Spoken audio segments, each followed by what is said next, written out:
Join Time Magazine's lead education reporter alongside global educators and advocates to explore the impacts of teaching forgiveness. I teach forgiveness because it can have a positive impact in my students' families. It helps my students thrive in the face of adversity.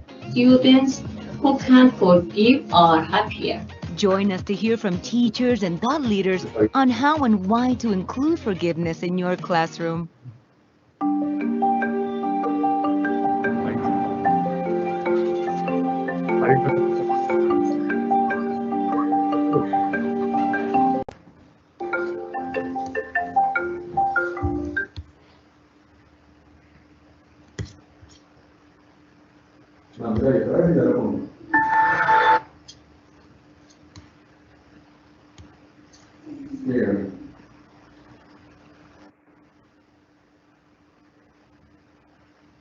¿Listo?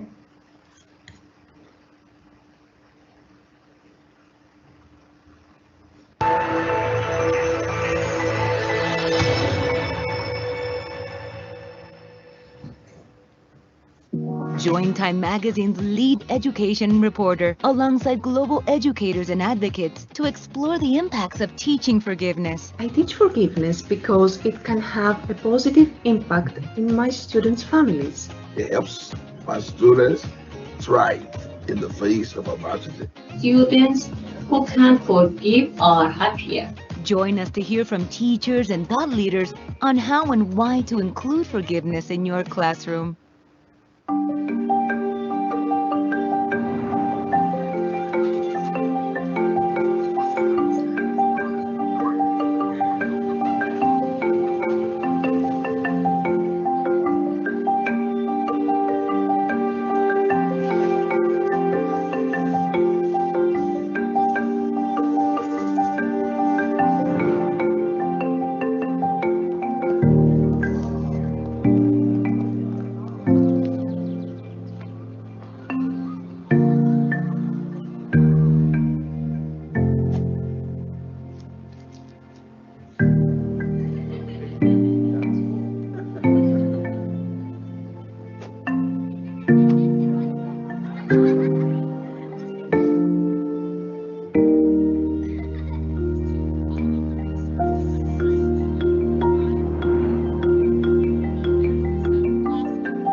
Temperature rise will bring widespread devastation and unprecedented extreme weather. New coronavirus cases emerge across the country. Obesity rates have more than doubled in kids. Cape Town is running out of water.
Hi everyone, welcome to the World Education Week. Before we start, please turn on your closed caption in the bottom below.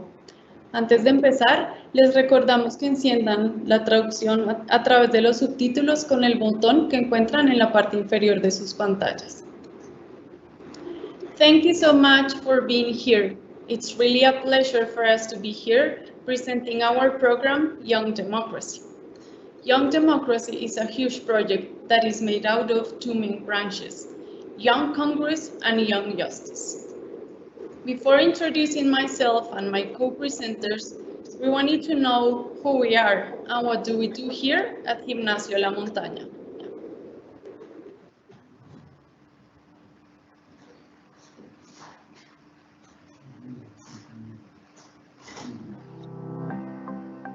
At Gimnasio La Montaña, we are a community to which we all belong and are all responsible and participants. We have been training upright and competitive citizens for 32 years in an inclusive and protective environment. Our classroom is focused on students building competences to face the ethical, social, cultural, scientific, and economic demands of the 21st century. Our assessment method is qualitative and offers permanent and timely feedback. From the first year of school, the children go through an immersion process in the English language, and from the 8th grade, they begin learning French. We lead our students in constructing their spirituality and a solid life project based on Christian values, social commitment, and a sense of service to the community. At Gimnasio La Montaña, innovation is a process, culture, and a mindset that allows us to solve problems and deal with them creatively. Our infrastructure has been planned to fit the needs of the 21st century, and our response to the pandemic has been positive in our children's education. Children find in our school a space full of opportunities to develop as a whole person. Besides our sports and art classes, children can participate in extracurricular activities for all talents. We have been working tirelessly for a year so that learning doesn't stop. With the entire community efforts, we have managed to comply with the biosafety protocols that this time demands. Today, we can calmly say that students, parents, and employees have managed to enjoy and learn within this new normal. We have taken advantage and many lessons from it, always being the standard bearer for returning to school in the country.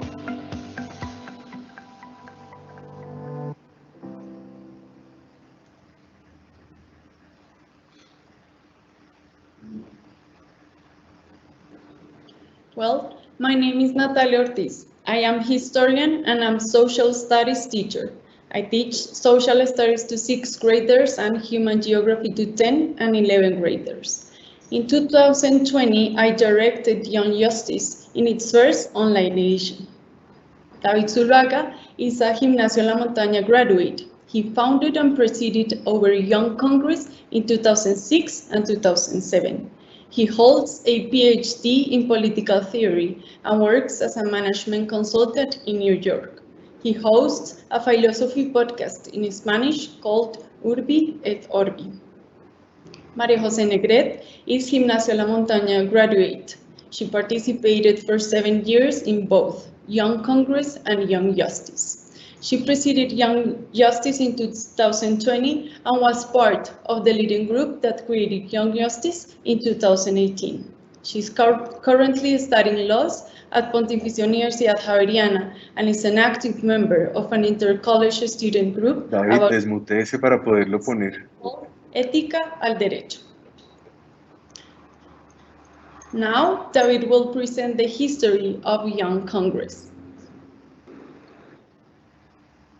Thank you, Natalia. It's a great pleasure to be here with you all to share the story behind this initiative at Gimnasio La Montaña. So as Natalia mentioned, back in the day when I was a student at La Montaña, I proposed what would later become this joint event that captures both Young Congress and Young Justice. At the time, it was originally Young Congress.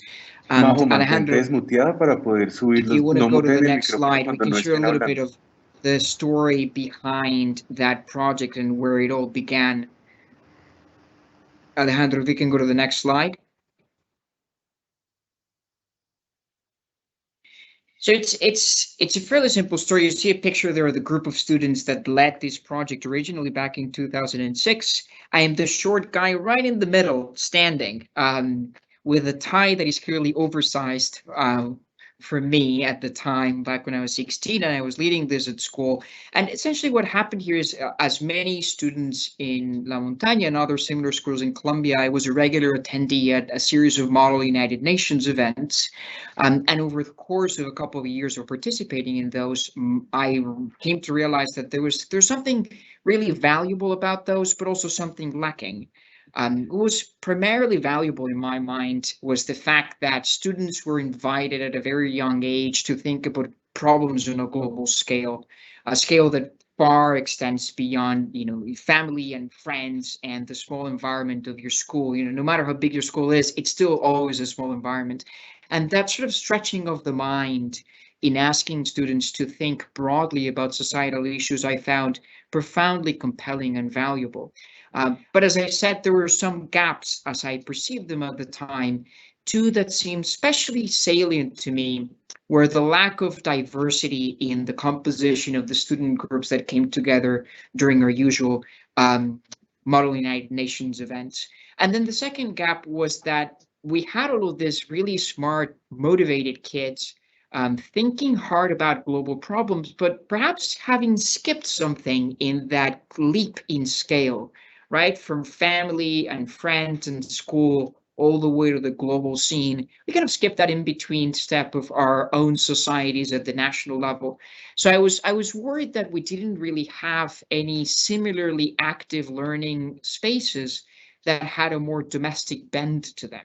And so I thought, well, what if we do something like this, but with Congress, our own national Congress? What if we gathered students much like those who join Model United Nations events to think about the problems that our individual societies face?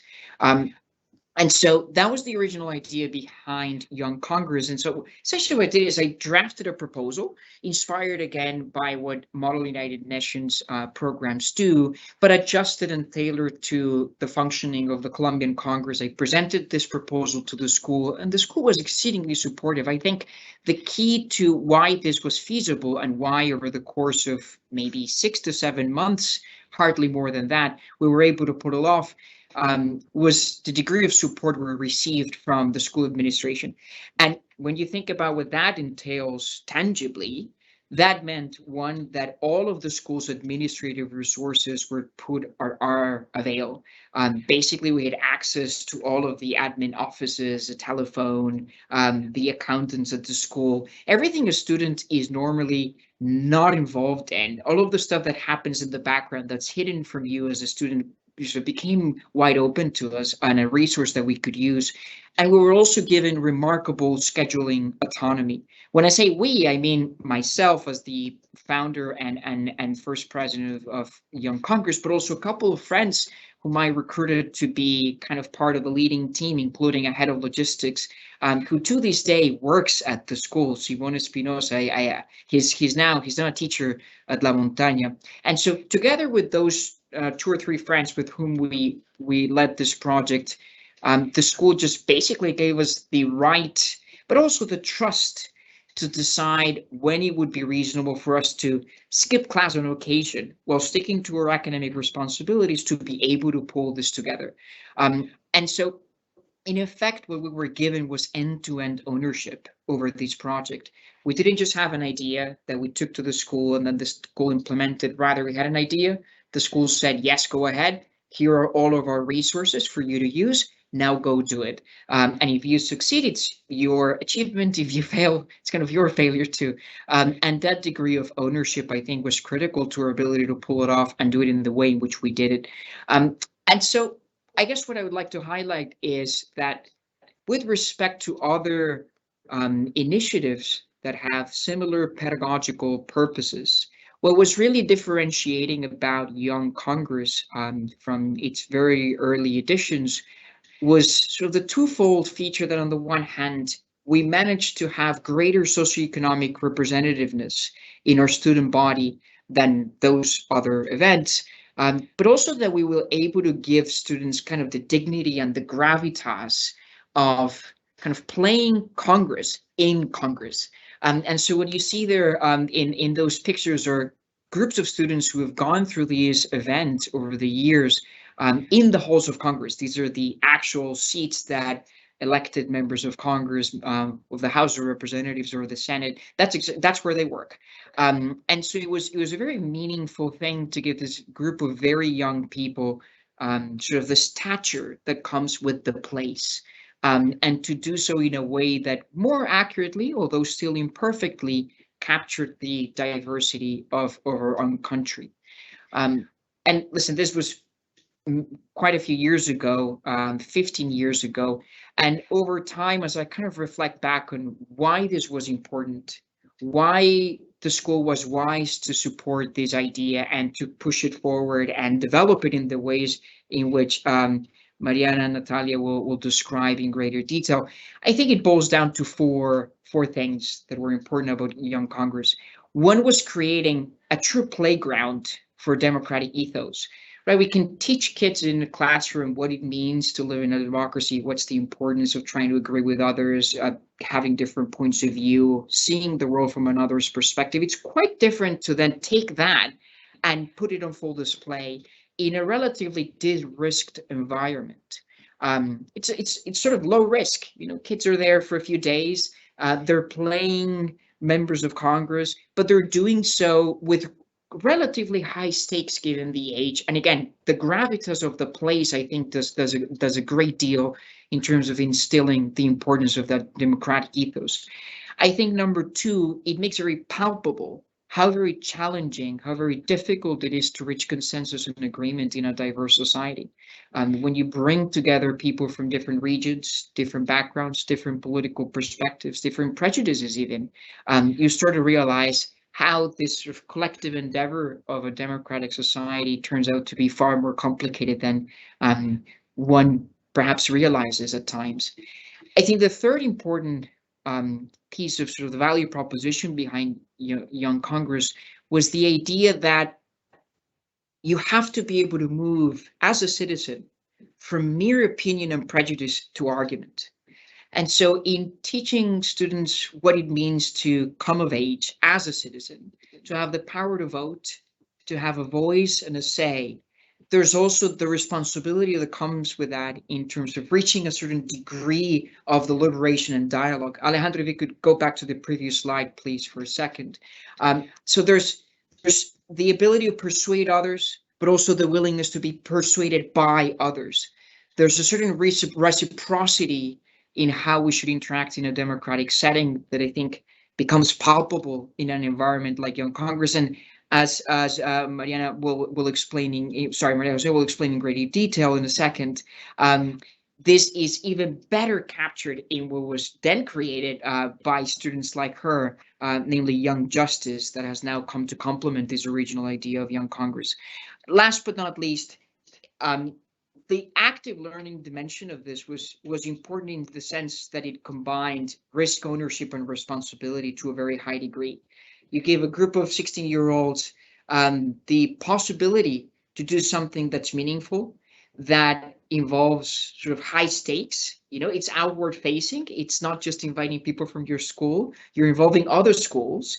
You've gone to Congress. You've sought support from members of Congress and the government to be able to use these halls. And if it doesn't work, it's sort of an embarrassment and a big failure. And so the stakes are high. But because they're high, they're also similarly rewarding, and they kind of force you to rise to the occasion. And so for me personally, and I think this is true or has been true of every student at La Montaña who has been part of the leadership group over the years in this project, these are one of those initiatives that really forces you to grow up and step up in your sense of responsibility and what it means to own something and be accountable for it. So with those reflections in mind, let me hand it over to, I don't know who's going to go next, if it's Natalia or Maria Jose.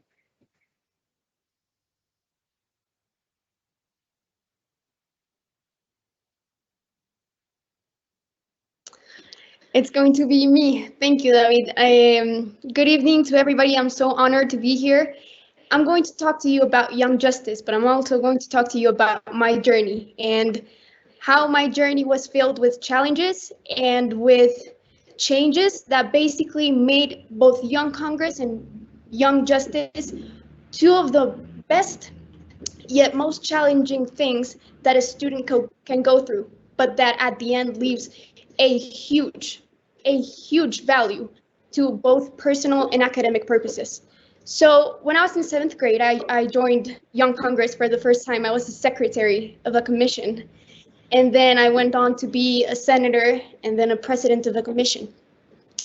When I was in 8th grade, I received the call from the president of Young Congress that year. His name is Julian Perilla. He was in 10th grade. And he said, I have an idea about a new event that is going to represent another branch of our country. This time is not going to be the legislative branch, now it's going to be the judicial one. And I want us students to play as judges of the high courts of our country. I thought the idea was insane. It was huge, it was big, but it was great. And it could actually lead to change in the way that we as students, in the way that we as the youth of our country believe and trust on our institutions. So the purpose of Young Justice from the start was always the same, to help create trust and give back trust to the institutions and especially the judicial institutions of Colombia. So we believed from the beginning that we were going to be able to bring law, bring justice to the youth of our country by this project, thanks to this project, this new idea, but we had to do it right. So in order to do it right, we had to create a totally new model of preparation of academic studies for us to be able to talk about justice and law. In 2018, we developed the first ever version of Young Justice. Julian presided, of course, the event as he was the mastermind behind all of it. And we were able to achieve two things that make this specific event special and unique. The first one, as I already said, we changed the way we students prepared ourselves for this type of event. So we, first of all, started taking 5 and 6 a.m. classes, law classes, with professors from different universities around the country, with judges from our country as well, about law, about justice. We were 14, 15 years old, and we already knew about law.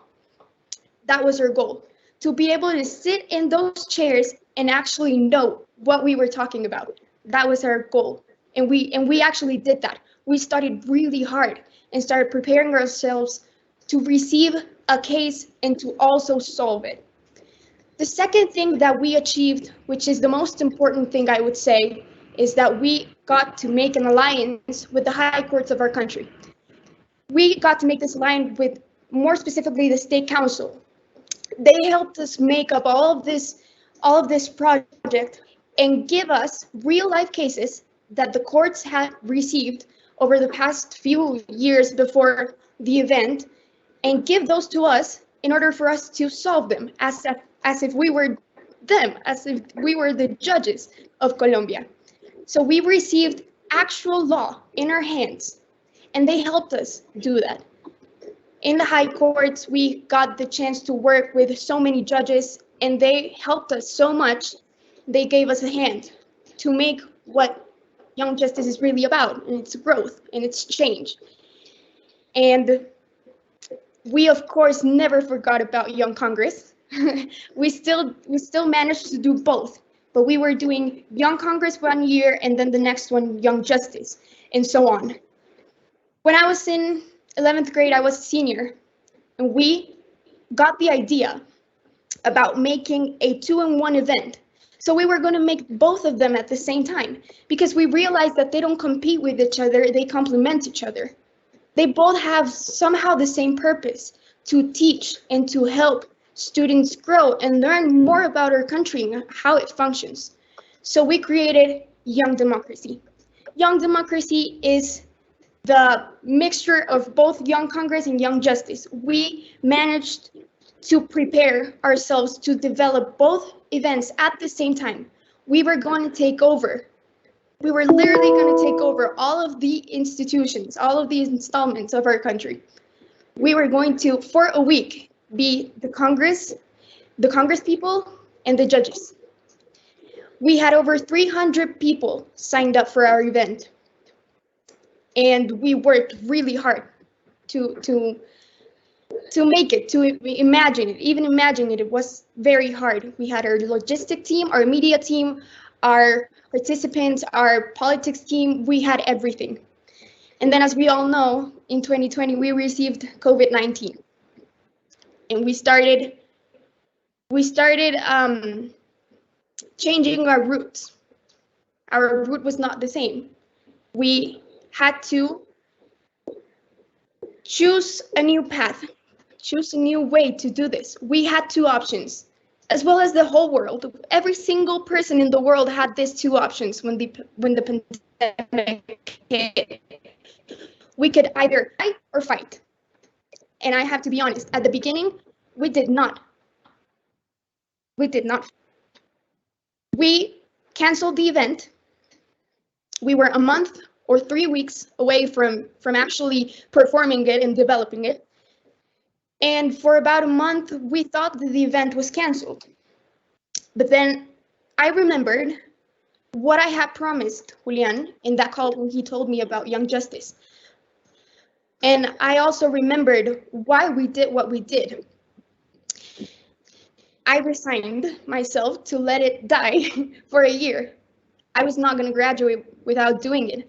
And I was not going to graduate without seeing the whole team who worked on this for months, for 7 months, 6-7 months. Students from ages from 13 to 18 worked on this nonstop. So we decided to reinvent the event. We decided to change it. We said, why don't we transfer our model to an online model? Of course, it was going to be smaller. Of course, we were not going to have the same amount of people as we had at the beginning, but we were going to have someone. So we worked to create a 2-day event that consisted of 2 conferences about the legislative branch and the judicial branch, both focus on what the pandemic meant for those 2 branches. And the next day, it was going to be a day of debate. We collected some people that were able to participate. We lost a lot of participants, of course, and at the end, we were about 30. We were 30 people, but we managed to make it happen. So we really trusted on the process. We really trusted on our work. And we decided to fight the pandemic as much as we could at that time. And we managed to make it happen. So that was the first year that we did online Young Democracy. And it was not the first year and the only year. It was the first year, but not the only one. They're still doing it online. I graduated and I look behind, and they're still managing to do it. And everybody's still managing to make a change. And that's what it's really about. That's what Young Democracy is really about. We managed to keep on portraying the idea and the purpose of David and the idea and the purpose of Julian. And we took those ideas, those purposes, and we took them as our own.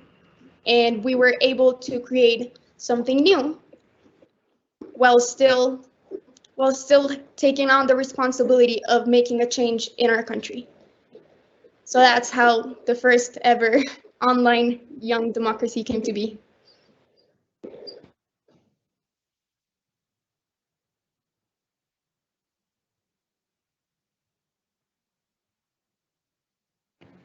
Well, thank you so much, Maria Jose. This initial and resilient online edition set the basis for the development of a Young Democracy second online edition. This edition set new challenges for teachers, for students, for the whole institution. But it also set new and meaningful goals in education, in education, goals in communication, citizenship, and even inclusion. So let's listen to some of our leaders of this edition who are pleased of sharing their experience of leading a process like this during the pandemic.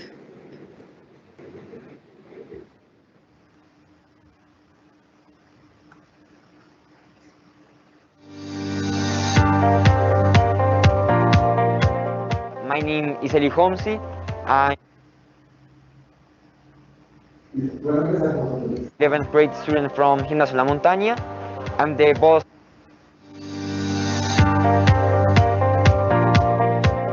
My name is Eli Homsi. I'm 11th grade student from Gimnasio La Montaña. I'm the boss of logistics from Democracia Joven. Last year we had our event online, and it was very successful. It was a very difficult challenge, but it was a really nice experience to have. Hi, my name is Maria Jose Beltran, and I am a senior at Gimnasio La Montaña. Last year I was the president of one of the macro events in Young Democracy. So in this event, mainly what we do is that we take in different leaders from around the world that want to learn about how democracy works in Colombia. I was the leader of the high courts. Basically, on Democracia Joven, we simulate the Congress and the high courts from Colombia. And basically last year, I was in charge to connect with many schools all around Colombia. And it was very successful because we have a very great participation from different schools from all around the country. Last year I was the president, and what we decided to do was that we wanted to open up the event a little bit more, not only to the students from Bogota, which is the capital, but from more all around the country. People from Chocó, from Antioquia, from Bogota. So it was a very successful event in which I was in charge to send invitations and basically connect all the people and invite all the people to be on our event. Because we believe that leaders have to be from all around the world, from different schools. They have to have different social, economic, and political backgrounds. They get to speak about what is important to them and have an objective position here. Last year, what happened was that we had more than 35 schools. Before we had some selected schools, but we started bringing in schools that we had never worked with. And it was very important to see that having perspectives that are different is what brings us together and what generates a real change in our society.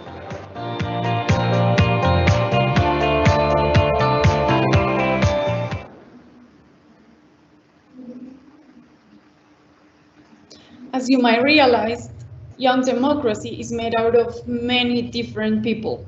People to create different alliances and people to create different learning experiences. Young Democracy is a meaningful experience for teachers. It's a meaningful experience for adults around it because we have the opportunity of learning from our students, because we are more conscious of the impact young people have on the society, on social, political, cultural, and economic environments. So let me show you a video of Humberto Izquierdo. He is Auxiliary Magistrate of Colombia, who reflected at the end of the event Young Justice about the students' performance and role as magistrates during Young Justice. A todos ustedes me corresponde recordarles que el verdadero honor, sin duda alguna, es de todos nosotros los funcionarios y de las instituciones judiciales que tenemos la fortuna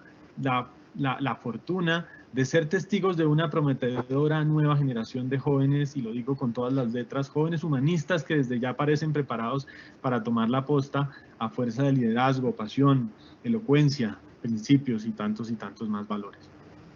Y para demostrarlo, permítanme contarles la historia de lo que sucedió a lo largo de las audiencias que se practicaron en la jurisdicción disciplinaria simulada durante estos 2 días bajo la coordinación de la Comisión de Disciplina Judicial. ¿Cuánto le aportaría a la justicia en Colombia a un juez como el magistrado Camilo Mantilla? estudiante de 9º grado del Gimnasio La Montaña, y quien dirigió y dictó sentencia en un proceso de responsabilidad disciplinaria contra un abogado por el ejercicio presuntamente antiético de la profesión. ¿Cuántos servidores del Estado quisieran tener algo del compromiso con que Camilo asumió la responsabilidad judicial, del aplomo con que se enfrentó a lo que aún no sabía hasta dominarlo, de la prudencia con que absolvió las solicitudes de los intervinientes que desafiaban el texto mismo de la ley, de la firmeza con que ejerció la autoridad judicial? ¿Cuán mejor sería el servicio que presta la Administración de Justicia si muchas veces gozara de la templanza del juez Mantilla y la precisión de sus providencias?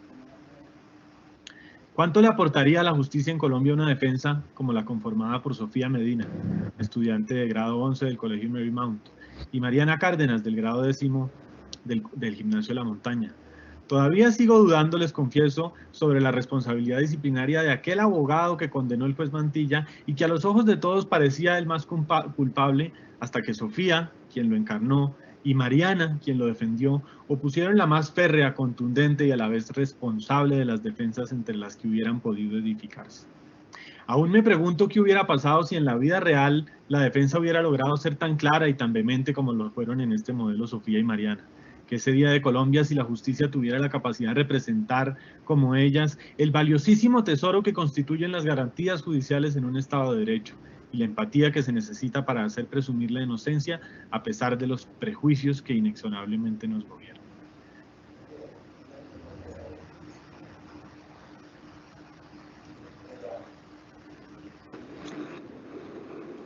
One of the most outstanding lessons of young democracy is the opportunity for our students to lead. It's the opportunity for them to reflect about their own learning process. Here we have Camilo Mantilla's testimony, who's reflecting about three main ideas. First, that the young democracy represents a personal goal. Second, young democracy is a process in which we create leaders. And third, young democracy is the process that takes students to understand the real world scenario of their cities, of their country, and of the whole world. We also have Mariana Merchan's testimony, who's reflecting about the different abilities and skills she acquires by participating in this event. For example, she refers critical thinking, teamwork, and communication. She also says how she's not interested about directing her professional life on laws or government, but she understands how, for citizens, it is important to understand the world situation, the country situation, and the city situations. Like these experiences of young democracy, we must promote learning environments in which our students strengthen 21st century's abilities, from which they will recognize the value of their role as citizens. They will promote a critical and proactive perspective from the different social dynamics. Students and teachers are working in these events together to create bonds that help them to strengthen their relationships. So we must understand that our role together and our strong relationship is the opportunity for understanding and answering to the world's challenges. Finally, learning in real-world scenarios and real-world situations enables students to be aware, to be responsive, and to be proactive. To teacher, this is also an opportunity, and it gives us the security of providing the best in educating our leaders. So we would be so pleased of answering all your questions about our project and comments of our experience.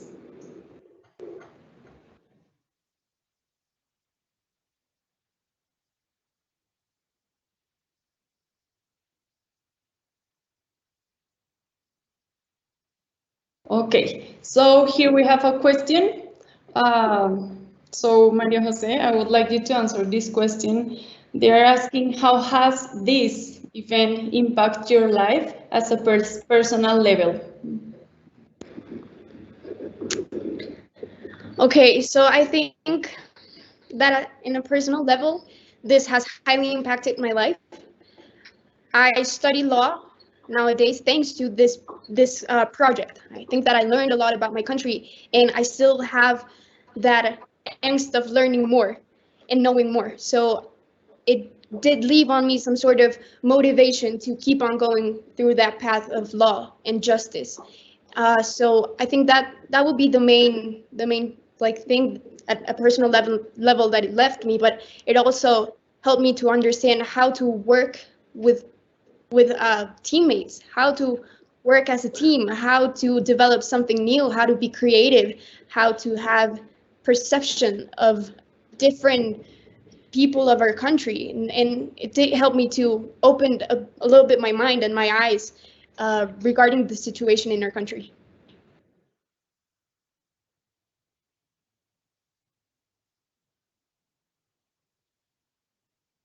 Okay. So here they're asking what might be the first step for a school that wants to create an event like this. What would you say, David? How might a school start an event like this? Well, I presume the assumption behind the question is how do you enable students to create and run an event like this, right? Because of course, you know, it is probably fairly easy for schools as institutions to make this happen, but as we've tried to highlight through my experience and through Maria Jose's own experience, there, you know, at least half of the value lies in students running, owning, being responsible for making this happen. So I guess if you wanted to prompt students to take action and lead something along these lines, you got to find some people who can be true champions of an initiative like this. I think people who understand, students who understand wherein lies the value, why is a project like this significant, and I think that grand scale could be the enemy of making something happen. So in a sense, we were lucky because we were able to pull together a numerous set of schools. La Montaña had several alliances and partnerships with other institutions that allowed us to build on an existing network of partners. We were lucky enough to have access to members of Congress who helped us secure that location for the event. But even if you strip it, even if you strip the event off of those features, you can imagine still doing something that at a different, perhaps smaller scale, could still have much of the pedagogical value of what Young Democracy does. So my encouragement would be find student champions, encourage them, make sure they understand why this is valuable, why it is more than a, you know, extracurricular gathering of students beyond the boundaries of their school, and maybe even try small. These events can be profoundly enriching, even when they're not huge. I reflect for a minute on, as I was listening to Maria Jose, on the experience of Young Justice, for instance. When you think about the value of that setting, it's not about large numbers. I mean, a deliberative court could have 5 justices, 10, 15. It doesn't really matter. It's not about hundreds of people. It's about the kind of setting that you create, the values that it promotes, and the virtues that it teaches.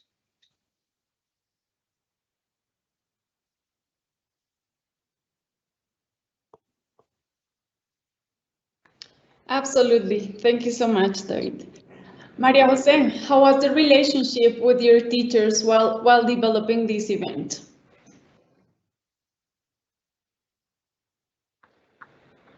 You certainly create a different kind of relationship to the one that we are used to as teachers and students. It's a new relationship based on trust, but also independence.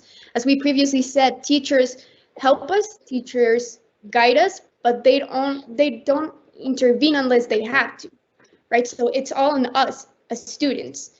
And they trust us to do so, to do everything we have to do, and they know that we can do it, and that trust is great, and that trust is incredible. And being able to work as a team with a teacher instead of them being in a higher position than you, just being equals, is very nice, because you get to learn a little bit more about them, not only as a person, but also as teachers, in the role of having to lead something and change something and create new ideas and kind of organize people. That's the main thing that we learned as students from our teachers in this type of events is it is very hard to organize people, but we have them to help us do so. I was very lucky because I was able to work with incredible teachers along the way. One of them, Natalia, and she was my partner throughout Young Justice in 2020, and we were able to create a huge bond based on obviously respect, but as I said, trust.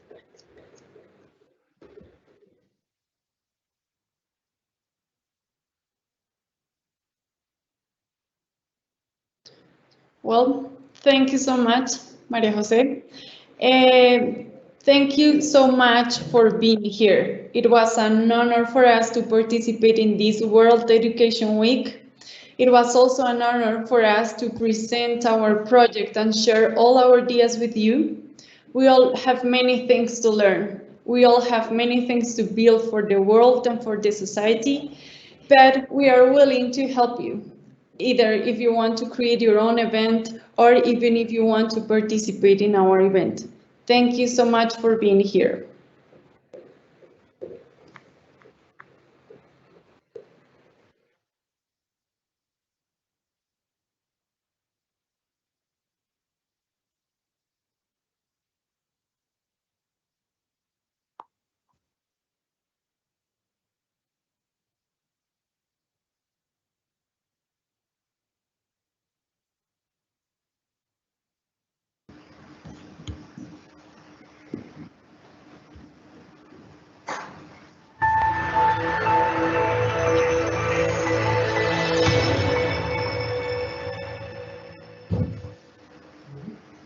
Join Time Magazine's lead education reporter alongside global educators and advocates to explore the impacts of teaching forgiveness. I teach forgiveness because it can have a positive impact in my students' families.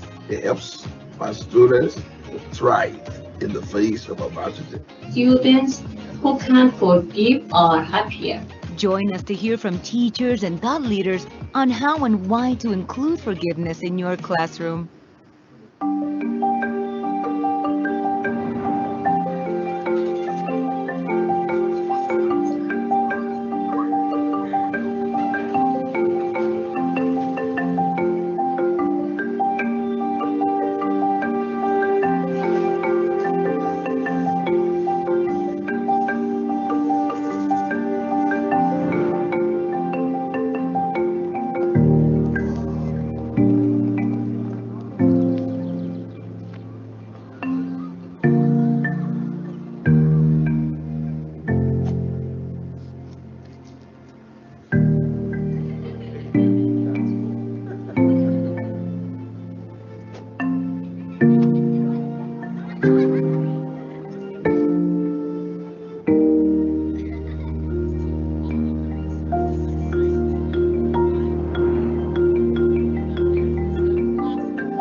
Temperature rise will bring widespread devastation and unprecedented extreme weather. New coronavirus cases emerge across the country. Obesity rates have more than doubled in kids. Cape Town is running out of water.